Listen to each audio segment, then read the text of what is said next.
Thank you, Mr. Chairman, and appreciate you having this committee. I do think it's good that we're talking about the number of miles that a tomato or any other fresh fruit and vegetable travels before it's actually able to make it to the shelves of our local grocery store.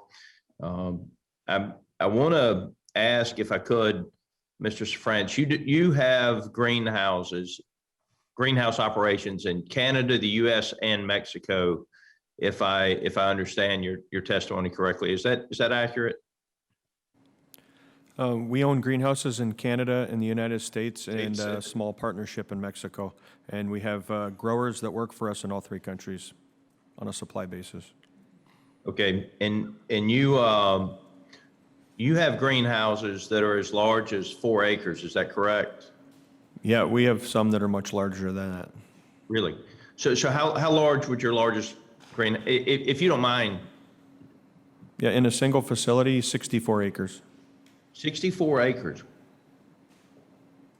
And that's one greenhouse, or is that multiple greenhouses on 64 acres? That would be one facility composed of 2 ranges of 32 acres.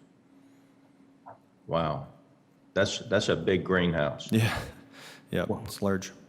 So where I come from in South Georgia, most of my fruit and vegetable growers, they have greenhouses and they grow out the plant, but then you take this plant, which is, as you know, would be significantly smaller than one tomato, and you transplant it then into the fields.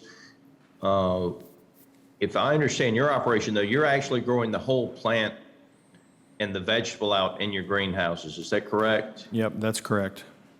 So do you do any transplanting, or is all of yours totally internal to the greenhouses? Yeah, no, everything we do is indoors. Okay. Well, my kids love your sugar. Is it sugar bombs? Yes. Is that, yep. And my wife makes me buy them when I go to the grocery store too. So and I eat them too. So you've got great products. Thank you. I guess my concern is when we talk about the fact that we're importing, if you will, 61% of the tomatoes that they're eaten in this country. What is your wage rate in Mexico versus your wage rate in the United States? Yeah, I don't operate the greenhouses in Mexico, so I'm not 100% sure. I believe the wage rate in Mexico is probably around $14 or $15 a day. Our greenhouses in the United States pay roughly a base wage of $13 to $15 an hour, and with the piece rate, many people are achieving more than $20 an hour. Right. So you're 14 to 15 a day in Mexico.